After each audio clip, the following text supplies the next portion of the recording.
So goal-directed management, and I told you we were going to jump all over the place, and we're totally changing gears on this, but this is critical. So there's three main aspects to goal-directed management. The first one, having clearly defined goals. The second, provide direction and resources for all employees, and then create multiple systems of accountability. Now, what I'll tell you is that the middle one is what everybody typically does. They provide direction and resources for their employees. But where they fall off is on the first and third aspect here. Having clearly defined goals. Clearly defined goals that not only you dictate, but that you co-create with your employees. Because then they're going to take more ownership in it. And believe me, this will pay off huge dividends.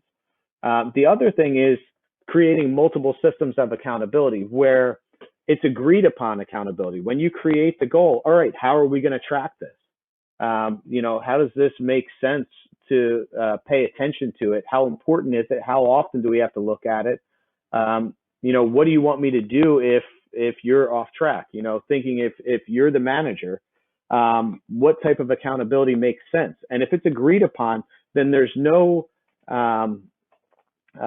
reluctancy to jump into it and really be aggressive with the goal, because they're not scared of it. They're not thinking, oh God, what's my boss going to say if I don't hit this goal? They know it's a joint effort and it's co-created, but it's really important to get very specific goals. You hear about SMART goals: specific, measurable, attainable, realistic, and tangible. It's important to cover those aspects to make sure that it is measurable, so that it's black and white. I've seen people use literally like a sports style scoreboard up in their office to track some of this stuff, to make it a little bit more fun and to create that accountability. But this is not a fancy or exciting aspect of this webinar and of your business, but it is possibly the most important one. And if you have questions on it, again, put it in the chat box and we'll come back to it and talk about it a little bit more. Something else to consider as to why you would do it. Here's some statistics to think about when you are considering goal-directed management. People who write down their goals are 20% more successful in accomplishing them than those who did not. So just having a clearly defined goal is good, but making sure that they're written down, that's even more important. Those who set actionable tasks for their goals and initiate weekly progress reporting, so again, that accountability, to their supportive peers tend to achieve 40% more than those who did not. So just with those first 2 points, 20% increase, 40% increase, that makes a big difference when you're going day-to-day operations and you're measuring numbers all the time. Studies conducted on participants revealed that 90% of people perform better with relevant and challenging goals.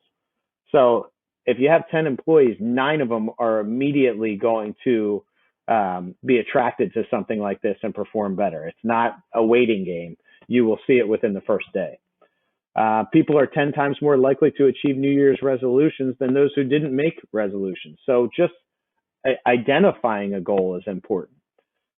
384 studies have shown that goal setting has a statistically significant effect on behavior and morale.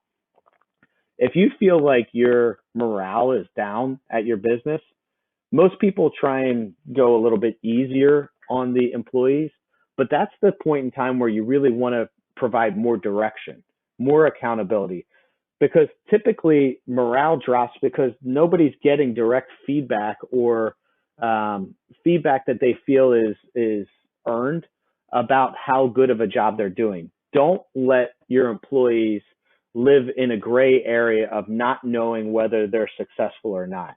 Make it black and white. You're either hitting it or you're not hitting it.